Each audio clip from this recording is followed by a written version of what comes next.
Welcome to வேண்டுகோ. நம்ம பகடை அப்படின்ற டாபிக் தான் பார்க்க போறோம். இந்த பகடைன்ற டாபிக் எதுல கவர் ஆகுதுன்னு பாத்தீங்கன்னா ரீசனிங் அப்படின்ற டாபிக்ல கவர் ஆகும். இப்போ ரீசெண்டா குரூப் 4ல சிலபஸ் மாத்திருக்காங்க இல்லைங்களா, அதுல வந்து இந்த ரீசனிங் அப்படின்ற டாபிக் சேர்த்திருக்காங்க. ஸோ அதனால இந்த குரூப் 4லயே இது கேட்க வாய்ப்பு இருக்கு. ஆல்ரெடி இதுக்கு முன்னாடி பிசி, எஸ்ஐ, அதுக்கப்புறம் ஆர்ஆர்பி, என்டிபிசி இது மாதிரி சென்ட்ரல் கவர்மெண்ட்ல நடத்துற எல்லா எக்ஸாம்லையும் கேட்டிருக்காங்க. இப்போ நம்ம டைரக்டா கொஸ்டின் சொல்ல போயிடலாம். இப்போ ஒரு பகடைனாவே மொத்தம் 6 பக்கம் இருக்கும்.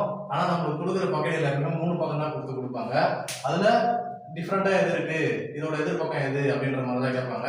இப்போ இந்த கொஸ்டின் வந்து ரெண்டின் எதிர்புறம்னு கேட்கறாங்க. அப்படின்னா நம்ம இந்த பகடையில சூஸ் பண்ணும்போது 2 பகடை தான் சூஸ் பண்ணணும். அந்த 2 பகடையுமே 2 நம்பர் காமனா இருக்கிற மாதிரி சூஸ் பண்ணிக்க கூடாது. அதான் மெயின் ஃபர்ஸ்ட் ரூல். இப்போ இதுல பாருங்க, இதுல 1 4 காமனா இருக்கா, அதே மாதிரி இந்த பகடையிலயும் 1 4 காமனா இருக்கு. அப்ப நம்ம கண்ண முடியும் இந்த பகடையை வந்து கேன்சல் பண்ணி விட்டுறலாம். இப்போ அடுத்து இந்த பகடையில காமனா இருக்கிற நம்பர் நம்ம எடுத்துக்கணும். இப்போ இதுலயும் 6 இதுலயும் 6 இருக்கா, அப்போ 6 அப்படியே கிளாக் வைஸ்ல பாருங்க, 4 அப்படியே கிளாக் வைஸ்ல பாத்தீங்கன்னா 1. அதே மாதிரி இந்த பகடையிலும் பாருங்க 6, அடுத்தது கிளாக் வைஸ்ல பார்த்தா 3, அடுத்து கிளாக் வைஸ்ல பார்த்தா 5. ஓகேங்களா? இப்போ 1 எதிர்ப்புறம் என்னன்னு அப்படின்னு உங்களுக்கு கொஸ்டின் கேட்டிருந்தாங்கன்னா நம்ம 5 சொல்லணும். அதே மாதிரி 4 எதிர்ப்புறம்னா அப்படின்னு கேட்டாங்கன்னா நம்ம 3 சொல்லணும்.